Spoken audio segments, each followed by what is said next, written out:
네, 그 다음에 국회에 들어왔던 병력들이 나중에 에어싸고 창문을 깨고 이렇게 군 안으로 진입한 것은 안에 진입해서 잠그고 못 들어오게 하기 위한 방법이로 그렇게 한 겁니까? 그렇습니다. 거기 앞서 말씀드렸듯이 우리 특전팀들이 갔을 때는 이미 많은 사람들이 있어서 그 정면으로 그를 들어가게 되면 앞서 지침을 줬듯이 국민 피해되는 상황들이 우려되기 때문에 피해를 주지 않고 들어가는 다른 통로를 찾다 보니까 그렇게 된 걸로 알고 있고 그 팀들도 들어가서 인원을 출입 통제하기 위해서 안으로 들어갔습니다. 그리고 안으로 들어온 병력들이 그 본회의장으로 밀고 들어왔었거든요. 예. 그때는 뭐 보고받은 건 없습니까? 보고받은 거나 또는 상급부대로부터 그 중간중간에 장관이나 계엄사령관으로부터 지침받은 건 없습니까? 본회의장으로 가서 일부 들어갔던 인원이 있고 밖에 일부 있던 인원들이 있었는데 제가 그 조치를 하면서 전임 장관으로부터 국회의사당 안에 있는 의원들을 밖으로 이렇게 좀 빼내라. 지시를. 국회의원들을요? 예. 본회의장에 있는 국회의원들을 밖으로 끌어내라. 예. 그 네. 지시를 받았는데. 왜 끌어내라고 지시를 받은 거 구체적으로? 정독수를 못 그렇게 유출은 할 수 있는데 제가 네. 어떤 목적으로 그렇게 하라라는 지시까지 받은 사항은 아니었기 때문에. 본회의장에 있는 국회의원을 밖으로 끌어내라. 네. 네네. 그래서 어떻게 했습니까? 근데 그것은 제가 그때 판단했을 때는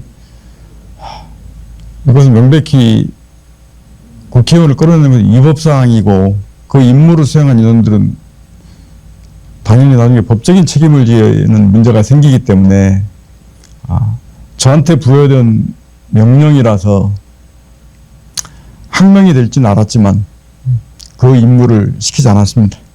그러면 그것은 예하부대에는 지시를 하진 않았네요. 제가 들어가지 말라고 지시했습니다. 들어가지 말라고? 예. 그러니까 국방부 장관이 전화를 해서 국회 본회의장으로 들어가서 국회의원을 밖으로 네. 끌어내라. 그 임무를 받았는데 이것은 위법하다고 생각하고 또 들어가는 인원들이 나중에 법적 처벌을 다 받을 수 있기 때문에 그것은 만약에 항명을 각오하고라도 그것은 들어가지 말아라고 반대로 지시했단 말이죠. 네. 네. 이제 좀 이해가 가네요. 그때 본회의로 밀고 들어오다가 잠시 못 뚫릴 것 같아서 저희들은 계속 의결해야 된다 하고 국회의장을 압박했는데 그때 멈춰버렸거든요. 그래서 그것이 좀 제가 의문스러웠는데 사령관이 지시를 한 거네요. 네. 네. 그리고 나서 이제 의결이 됐잖아요. 예. 02분 정도 예. 01시경에 이제 국회의원이 계엄 해제 결의안을 통과가 해제가 가결된 것이 그 뒤로 봐서는 제가 01시 01분이었던 것 같은데 그거를 제가 한 2-3분 뒤에 그 상황을 인지를 했습니다. 그래서 지금 제 기억으로는 그 01시 10분 전인데 한 01시 한 09분 정도 됐던 것 같습니다. 그래서 그 상황을 인식하고 그 시간부로 그 국회에 있는 인원들, 아까 나왔던 선관위 있던 인원들, 전개됐던 인원들을 당장 임무를 중지시키고 안전한 지역으로 재집결을 하도록 지시했습니다. 그것은 상급부대 보고 안 하고 혼자 결정해서 철수시킨 겁니까? 근데 그때 철수하기 전에 전임 장관께 보고를 드렸고 장관께서도 그냥 알았다 하셨고 제가 그래서 제가 지시해서 다 안전한 지역으로 이탈시켰습니다. 그러니까 국회에서 결의안이 통과되고 나서 그걸 확인하시고 이제 철수해야 되겠다고 사령관이 판단하시고 장관께는 통보형 보고를 한 거네요. 철수하겠다라고 보고하고 철수시켰다. 네, 장관께 그렇게 말씀을 드리고 철수를 시켰습니다. 네. 그리고 그 사이에 작전 중간 사이에 네. 어제 국방에서 논란이 됐던 것들이 공포탄을 계엄사령관이 쏘지 마라. 그 다음에 테이저건에 대한 지침을 줬다고 했습니다. 사령관님이 건의를 해서 그런 걸 공포탄을 쏘지 마라 또 테이저건을 쏘지 말아라고 지침을 줬다고 하는데 그 전화 관계가 좀 팩트를 좀 체크를 해주시면 좋겠네요. 예. 어제 육군총장께서 말씀하신 그 부분은 오해의 소지가 좀 있다고 생각을 합니다. 이 자리에서 제가 분명히 그 부분을 다시 말씀을 드리겠습니다. 앞서 얘기했듯이 제가 작전 중점은 최소는 국민의 안전이었고 절대 사람을 다치게 하는 상황이 발생해서 안 된다라고 지시를 하고 출동을 시켰습니다. 그래서 현장에 있는 707 팀들한테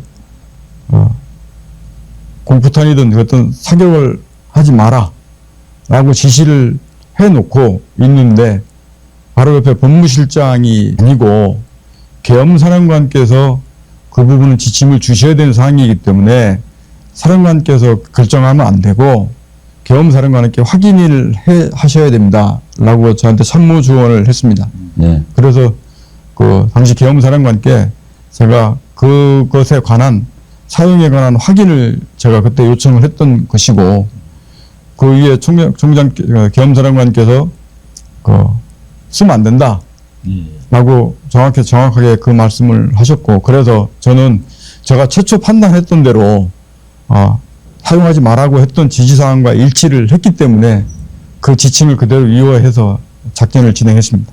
그러니까 먼저 공포탄이나 그 테이저건을 쏘지 말아라고 임무를 줬고 예. 그런데 법무실장이 이것은 무기 사용에 관련된 거니까 계엄사령관 권한이다. 예. 건의를 일 것 같다. 그래서 지침을 받으라고 해서 계엄사령관님께 전화를 드려서 여기에 대한 지침을 달라고 전화 드린 것 같고요. 예. 그래서 계엄사령관도 이건 아니다라고 예.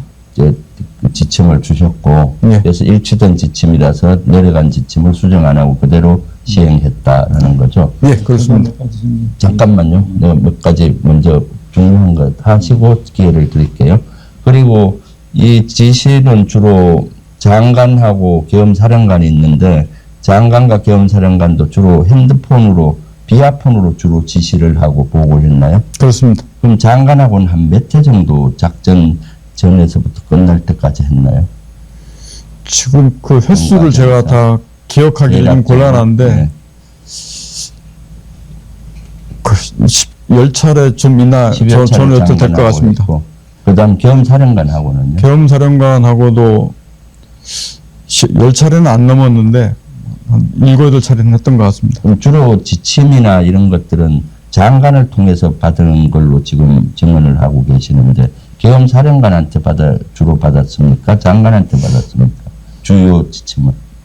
최초에 계엄사령관이 계엄령 선포되고 나서 제 기억으로는 거의 1시간 뒤에 계엄사령관이 지명이 됐기 때문에 네. 지명되기 전에는 그 전임 장관으로부터 대부분 전화를 지시사항을 받았고 그 뒤에는 뭐 일부는 장관님한테 받은 것도 있고 일부는 계엄사령관한테 받은 것도 있는데 대부분 장관에서 지시받은 사항들도 그때는 계엄사령관에게 대부분 보고를 했고 그러고 나서 이렇게 시행하고 이렇게 같이 해나가겠습니다. 실질적인 지휘는 국방부 장관이 한 걸로 보이네요, 보니까.